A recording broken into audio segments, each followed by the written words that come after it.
एक अधूरी क्लास हमेशा अधूरी जानकारी देती है, इसलिए क्लास को अंत तक देखें। सभी को नमस्कार। मैं Hemlata Verma HC² Hemlata coaching classes में आप सभी का स्वागत करती हूँ।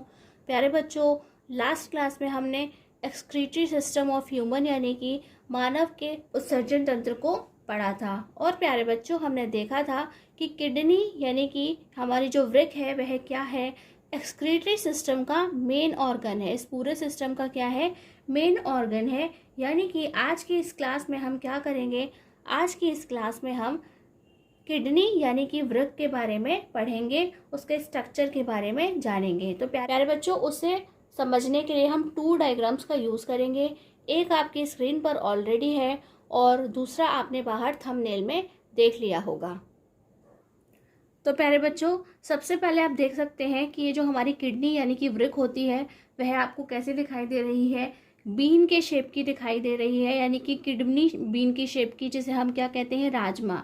ठीक है, राजमा के जैसी दिखाई देती है। और इसे क्या कहते हैं, सेम के बीज, यानी कि जो सेम की फली आती है उसके अंदर जो बीज होता है वह बिल्कुल इसके जैसा दिखाई देता है। और इसके साथ साथ प्यारे बच्चों, इसका जो कलर है वह कैसा होता है कि कुछ बुक्स के अनुसार यह पर्पल कलर की होती हैं और कुछ बुक्स कहती हैं कि ये रेडिश ब्राउन कलर की होती हैं। और प्यारे बच्चों, अगर हम बात करें कि ये कितनी बड़ी होती है साइज में, तो ये कम से कम 10 सेंटीमीटर लॉन्ग होती है। कैसी, 10 सेंटीमीटर लॉन्ग होती है। अगर हम इनके वेट की बात करें तो मेल में इनका वेट कुछ ज़्यादा होता है और फीमेल में कम होता है। तो प्यारे बच्चों, अगर हम अप्रॉक्स बात कर रहे हैं, अलग अलग बुक्सेस में हमेशा आपको अलग अलग डिटेल ही देखने को मिलती है, क्योंकि ये बिल्कुल भी एकदम फिक्स्ड अमाउंट नहीं होता है कि इतना ही वेट होगा। तो अगर हम मेल्स की बात करते हैं तो आपको यहाँ पे 125 से 170 ग्राम तक इनका वेट देखने को मिल जाता है। और अगर हम फीमेल की बात करते हैं तो ये आपको 115 ग्राम से 155 ग्राम तक देखने को मिल जाता है। तो अगर आप अप्रॉक्स की बात करते हैं कि कितना वेट होता है, तो आप क्या कहेंगे कि भाई इनका जो वेट है वह 115 से 170, यानी कि जो सबसे कम दिख रहा है और जो सबसे ज़्यादा दिख रहा है वह हो जाएगा अप्रॉक्स में कि इतना वेट होता है। और प्यारे बच्चों, आपको दिखाई दे रहा होगा कि ये जो दोनों किडनीज हैं, आपको एक किडनी बड़ी और एक किडनी छोटी दिखाई दे रही है। तो प्यारे बच्चों, ये नेचुरली ही छोटे बड़े होते हैं और इसे लर्न करना बहुत आसान है, क्योंकि जब आपने रेस्पिरेशन को पढ़ा था यानी श्वसन पढ़ा था, तब आपने देखा था कि जो हमारा लेफ्ट वाला लंग था यानी कि जो हमारा बायां फेफड़ा था वह भी छोटा था, और जो हमारा राइट वाला लंग था यानी कि दायां फेफड़ा था वह बड़ा था। तो यहाँ पर भी सेम कंडीशन है, इसलिए आप दोनों को आसानी से याद रख सकते हैं। इंटरेस्टिंग फैक्ट क्या है इस बारे में कि कुछ लोग ऐसे होते हैं जिनमें बिल्कुल उल्टा पाया जाता है, यानी कि बाय बर्थ ही उन लेफ्ट वाली किडनी होती है वह बड़ी होती है और राइट वाली किडनी छोटी होती है। तो ये सबके साथ नहीं होता है, कुछ लोगों के साथ में ऐसा होता है। और प्यारे बच्चों, अगर हम इसे और डिवाइड करके पढ़ते हैं तो आपको दिखाई दे रहा होगा कि हमने ऑलरेडी आपको बता दिया कि ये 3 पार्ट्स में डिवाइडेड होती है।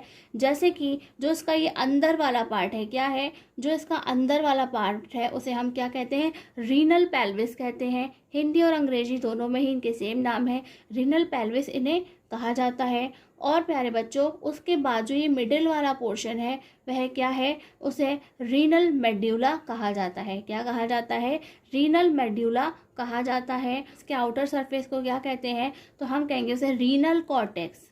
क्या कहा जाता है, रीनल कॉर्टेक्स उसे कहा जाता है। और प्यारे बच्चों, जैसे कि आप देख रहे हैं ये जो हमारा रीनल पेल्विस है वह कैसा है, तो आप कहेंगे कि एक हॉलो स्ट्रक्चर है। कैसा है कि ये पोर्शन जो होता है वह अंदर से खोखला दिखाई देता है। और प्यारे बच्चों, ये जो हमारा रीनल मेड्यूला और रीनल कॉर्टेक्स है वह कैसा है, एक सॉलिड स्ट्रक्चर है, वह बिल्कुल भी खोखला नहीं होता है। तो प्यारे बच्चों, ये जो हमारा एड्रीनल ग्लैंड है यानी कि अधिवृक्क ग्रंथियां ऊपर बनी हुई हैं, तो ये प्यारे बच्चों ये इन दोनों की यानी कि ये मेड्यूला और कॉर्टेक्स से मिलकर ही बनी हुई होती हैं। और इस एड्रीनल ग्लैंड यानी कि अधिवृक्क ग्रंथियों का क्या काम होता है, तो प्यारे बच्चों यहाँ पे क्या होते हैं, बहुत सारे हार्मोन्स बनते हैं। क्या है, यहाँ पर विभिन्न हार्मोन्स का निर्माण होता है। तो प्यारे बच्चों, ये थी हमारी कुछ बेसिक डिटेल जो हमें इस डायग्राम से आपको समझानी थी। इसलिए हम पहले इसी को नोट्स में रिवाइज कर लेते हैं, उसके बाद हम अपने नए स्ट्रक्चर पर चलेंगे। तो प्यारे बच्चों, ये है हमारा स्ट्रक्चर ऑफ किडनी यानी कि वृक्क की संरचना। The kidneys are bean shaped organ, यानी कि जो किडनी होती है वह कैसी होती है, बीन के शेप की दिखाई देती है, यानी कि एक सेम की फली के बीच के जैसी दिखाई देती है।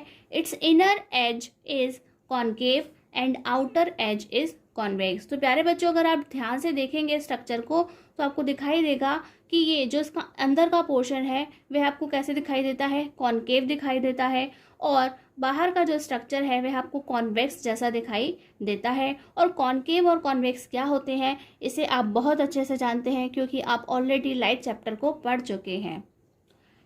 इट्स कलर इज पर्पल और रेडिश ब्राउन। तो प्यारे बच्चों, कुछ बुक्स कहती हैं कि ये पर्पल कलर का होता है और कुछ कहती हैं कि रेडिश ब्राउन कलर का ही होता है।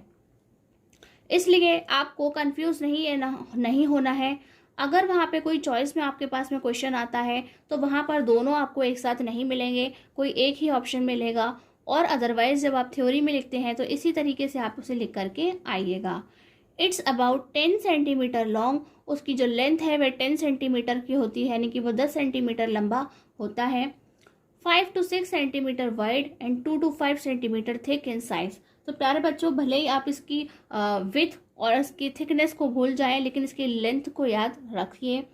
इट्स वेट इज 125 to 170, यानी कि ये मेल्स के लिए है, और 115 से 155 ग्राम्स यानी कि ये फीमेल के लिए है।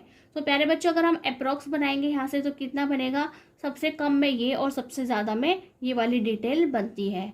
तो आपको अलग अलग बुक्स में आपको अलग अलग देखने को मिल जाएगा कि कुछ कहेंगे कि ये 150 ग्राम्स का होता है, कुछ कहेंगे कि ये 120 से 150 ग्राम का होता है, या 175 ग्राम का होता है। तो आपको इस तरह की डिटेल देखने को मिल सकती है, लेकिन आपको जस्ट एक आइडिया लेना है। वहाँ पर इतनी डीप इंफॉर्मेशन MCQs में तो बिल्कुल नहीं पूछी जाती है कि आप वहाँ पे कंफ्यूज हो जाएं। हिंदी में देखते हैं।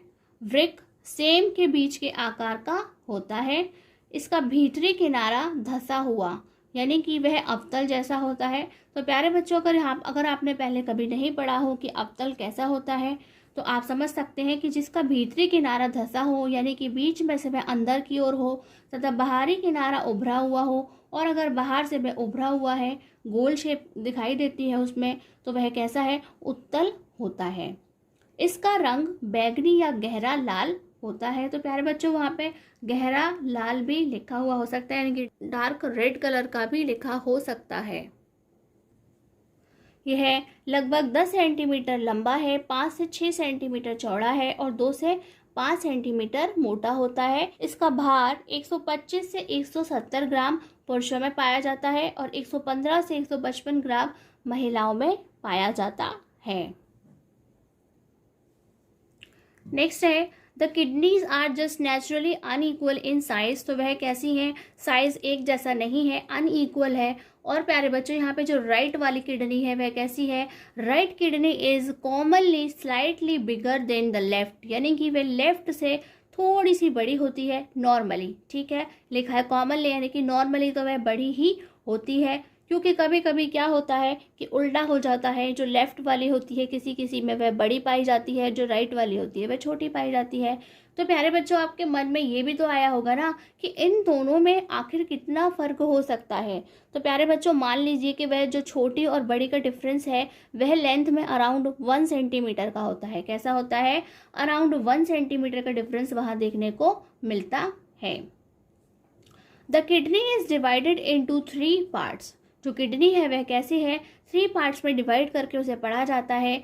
आउटर पार्ट को कहा जाता है रीनल कॉर्टेक्स, मिडिल पार्ट को renal medulla and inner part को रीनल पेल्विस कहा जाता है।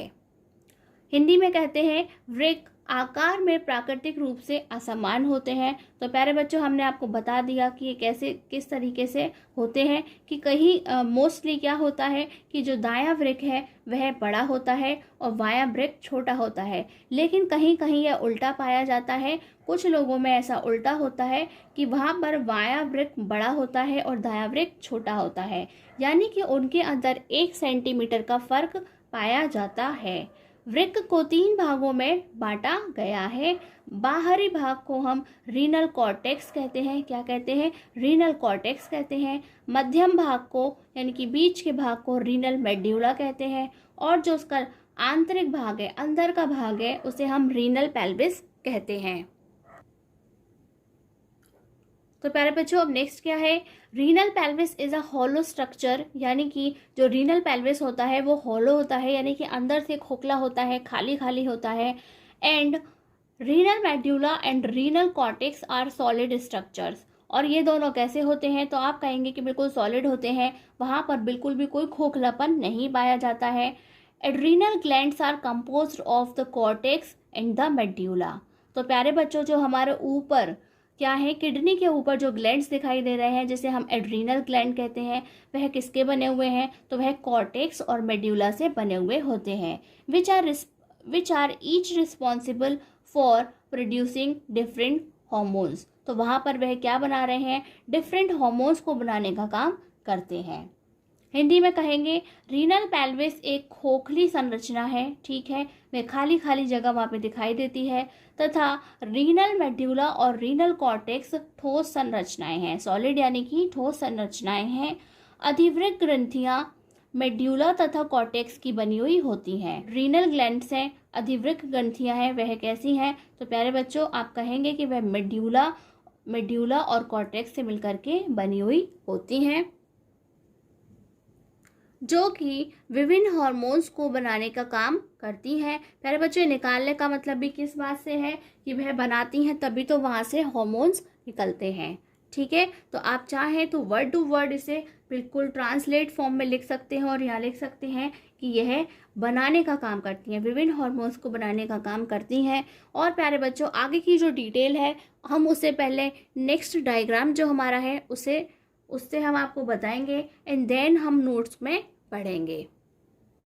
तो प्यारे बच्चों, यह क्या है? ये हमारी किडनी का, यानी कि जो हमारी इंटरनल किडनी होती है, किडनी के अंदर का जो पोर्शन होता है, उसका एक कंप्लीट डायग्राम हमने बनाया है, जहाँ से हम इसके पूरे वर्किंग प्रोसेस को ठीक से समझ सकते हैं।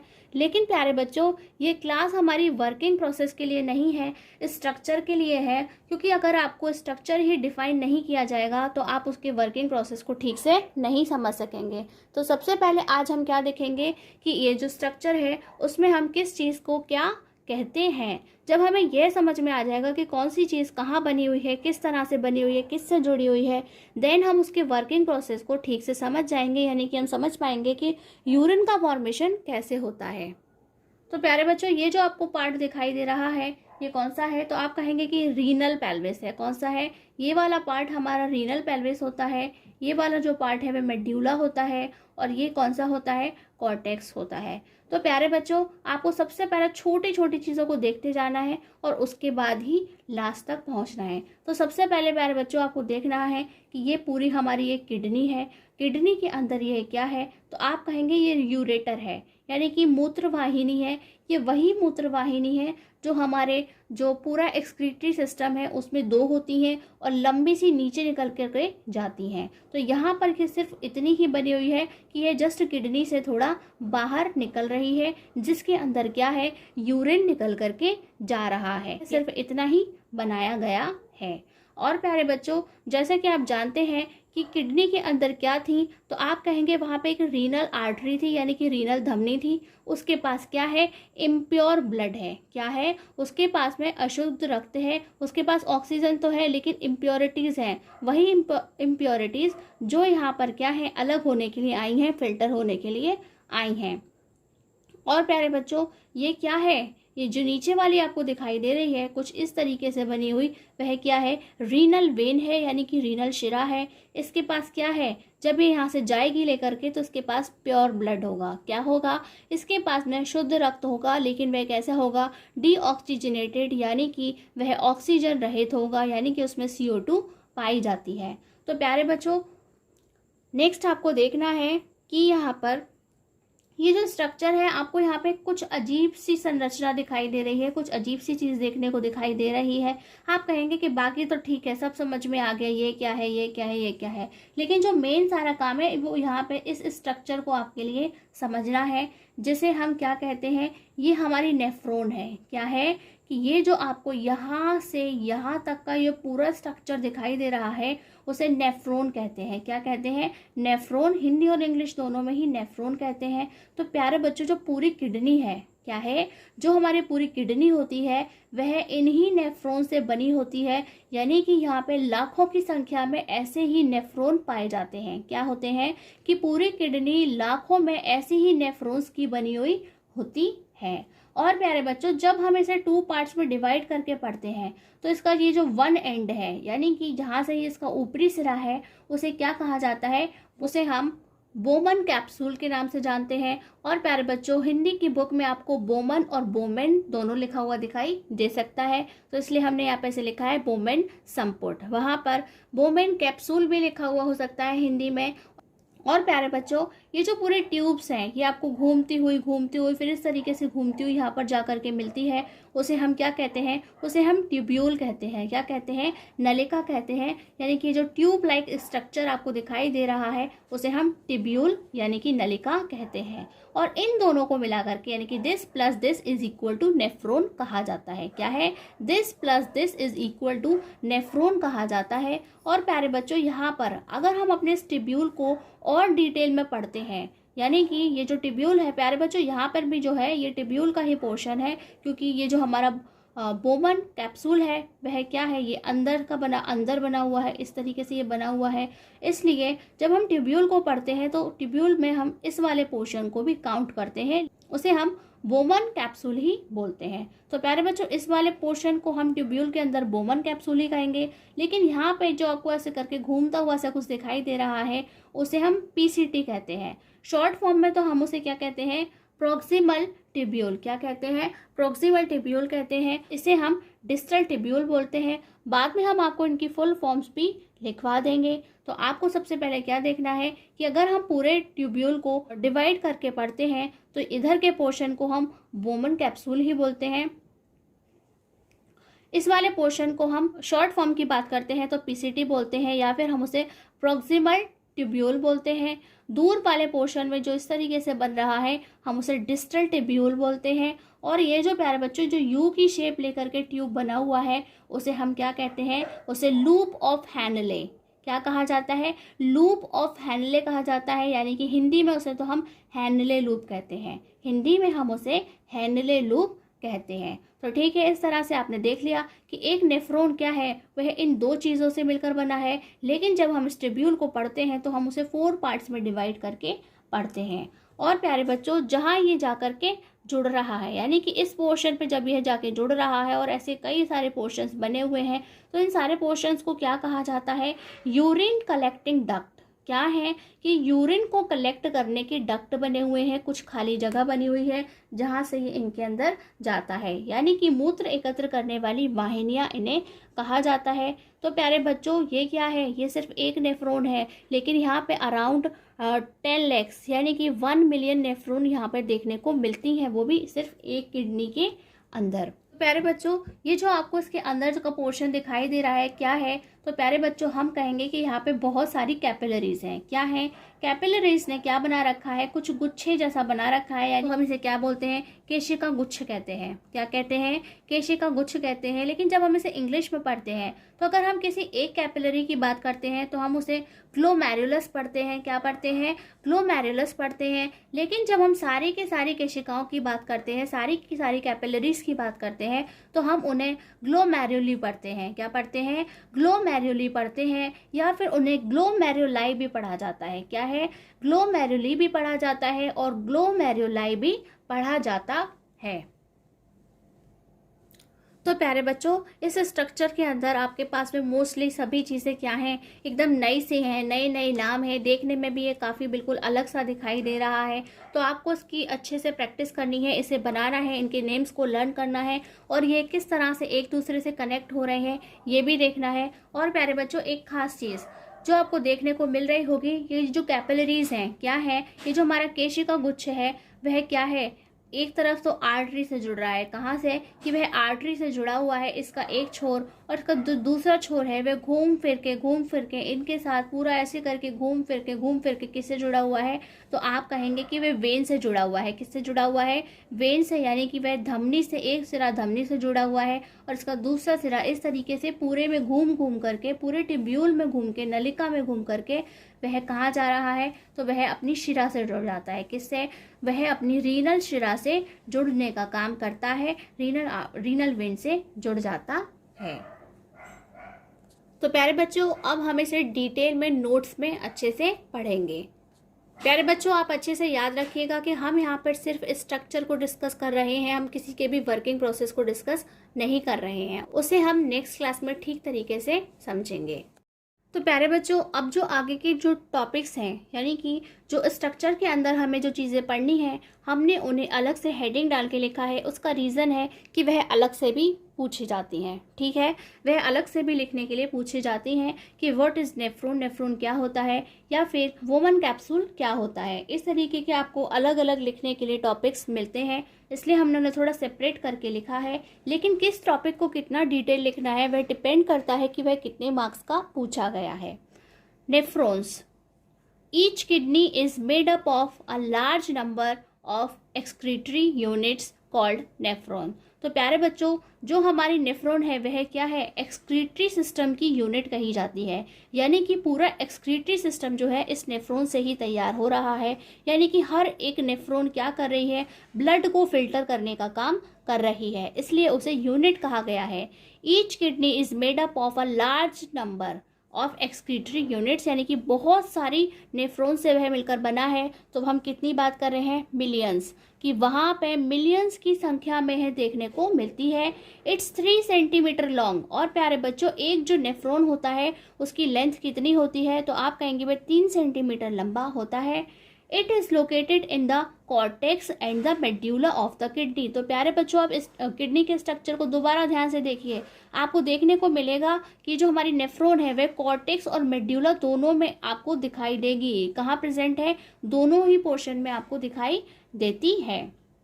हिंदी में कहेंगे प्रत्येक वृक्क लगभग 10 लाख उत्सर्जन इकाइयों से मिलकर बना है। क्या है कि एक एक वृक्क यानी कि एक एक किडनी में 10 लाख, लगभग 10 लाख उत्सर्जन इकाइयां होती हैं, जिन्हें हम नेफ्रॉन्स कहते हैं। क्या कहते हैं, जिन्हें हम नेफ्रॉन्स कहते हैं।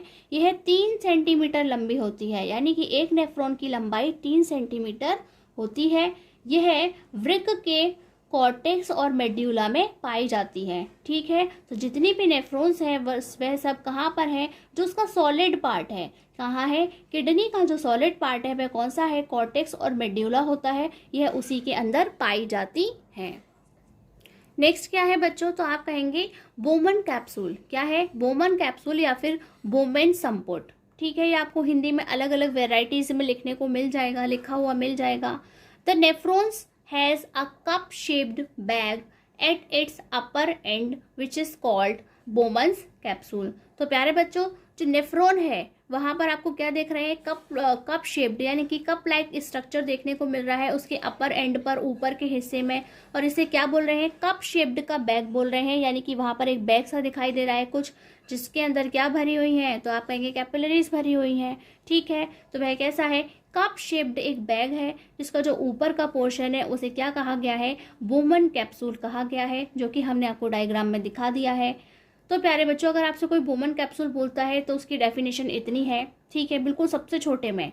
और अगर आप उसके बारे में थोड़ी सी इन्फॉर्मेशन और एडिशनल इन्फॉर्मेशन लिखते हैं तो वह क्या है, the lower end of Bowman capsule. क्या है, the lower end of Bowman capsule is tube shaped and it is called a tubule. तो क्या है कि जो हमारा वुमन कैप्सूल है, जो उसका नीचे का हिस्सा है, क्या है, उसके जो नीचे का हिस्सा है वह कैसा है, ट्यूब के जैसा दिखाई देता है। तो आपने कैप्सूल को ठीक से देखा है ना कि वहाँ पे कुछ ट्यूब जैसा दिखाई दे रहा है, जिसे हम क्या कहते हैं, ट्यूब्यूल कहते हैं। क्या कहते हैं, ट्यूब्यूल कहते हैं। ट्यूब लाइक स्ट्रक्चर को ट्यूब्यूल कहते हैं। तो प्यारे बच्चों, है तो ये इसी का ही पार्ट, लेकिन इसलिए इसको यहाँ लिखा जाएगा। लेकिन यदि आपसे केवल ट्यूब्यूल की डेफिनेशन पूछ ली जाती है तो आप क्या लिखेंगे, यहाँ से, the lower end of the Bowman's capsule is the tube shaped and it is called tubule. तो वहाँ से सिर्फ ट्यूब्यूल के लिए हम इतनी डेफिनेशन लिखेंगे, क्योंकि प्यारे बच्चों पूरे नेफ्रॉन के अंदर काफ़ी सारी चीज़ें हैं जो टुकड़ों में डिवाइड करके पढ़ी जाती हैं, इसलिए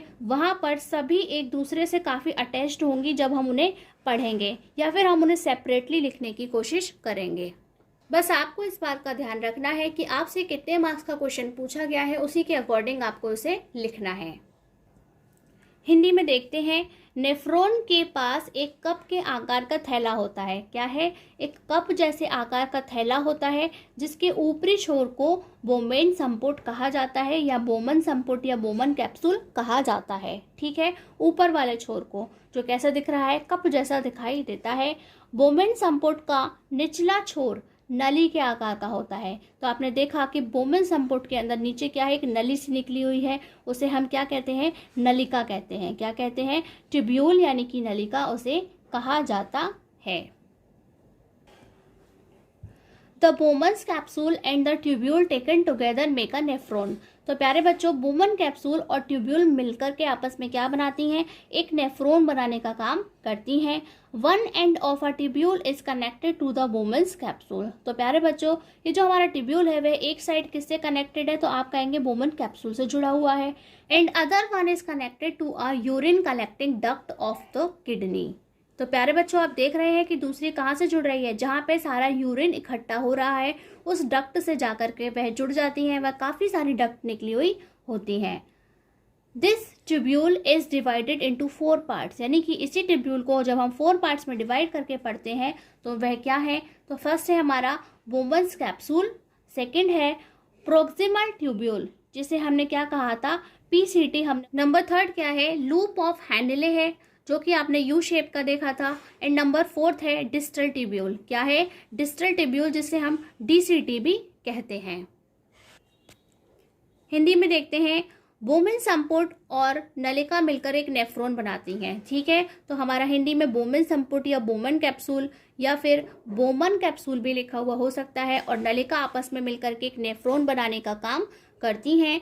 नलिका का एक सिरा बोमन संपुट से और दूसरा सिरा मूत्र एकत्र करने वाली वाहिनी से जुड़ा होता है। तो प्यारे बच्चों, हमने आपको ठीक से दिखाया डायग्राम में कि ये जो ट्यूब्यूल है, जो पहले कुछ इस तरीके की, फिर यू की शेप की, और फिर इस तरीके से जाकर के जुड़ जाती है। तो वहाँ पर एक सिरा किससे है, इधर का सिरा बोमन संपुट से जुड़ा हुआ है, और इधर का जो सिरा है वह मूत्र एकत्र करने वाली वाहिनी से जुड़ा हुआ होता है। और प्यारे बच्चों, जब हम उस नलिका को 4 भागों में बांट के पढ़ते हैं तो पहला क्या है, वही बोमन संपुट है। दूसरा जो इस तरीके से उसके घुमावदार इस तरीके से घूम के जा रहा है, उसे हम हिंदी में समीपस्थ नलिका कहते हैं। क्या कहते हैं, समीपस्थ नलिका कहते हैं। और देन जो उसका यू वाला शेप है उसे हम क्या कहते हैं, हैनले लूप। क्या कहते हैं, हम उसे हैनले लूप कहते हैं। और जो उसका 4th पार्ट है, यानी कि फिर एक बार वह इस तरीके से घूम घूम के दिखाई देता है जुड़ने से पहले, उसे हम हिंदी में क्या कहते हैं, दूरस्थ नलिका कहते हैं। क्या कहते हैं, दूरस्थ नलिका कहते हैं।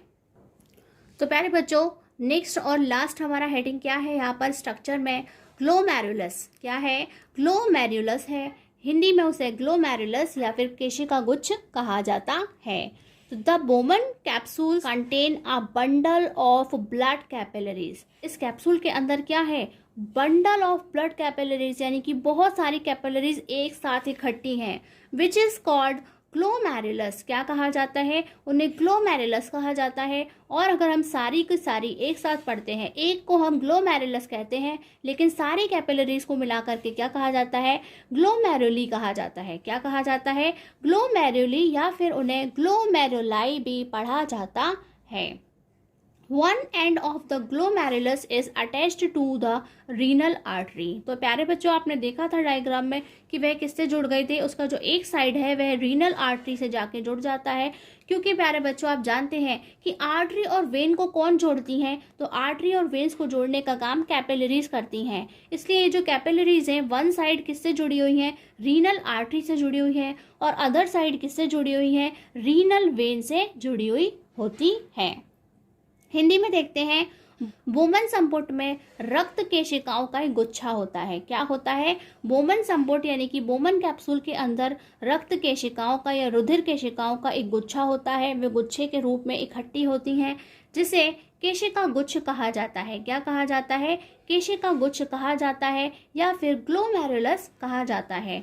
केशिका गुच्छ का एक सिरा रीनल धमनी से जुड़ा है। किससे, तो प्यारे बच्चों, जो हमारी धमनी और जो हमारी शिरा होती है, हमने सीखा है, ठीक है, क्या सीखा है कि जो धमनी और शिरा होती हैं वह एक दूसरे से डायरेक्ट नहीं जुड़ती हैं, कैपिलरीज उन्हें जोड़ने का काम करती हैं, केशिकाएं उन्हें जोड़ने का काम करती हैं। तो ये जो केशिका गुच्छ है, इनका एक सिरा किससे जुड़ा हुआ है, रीनल धमनी से जुड़ा हुआ है, और इसका दूसरा सिरा रीनल शिरा से जुड़ा हुआ होता है।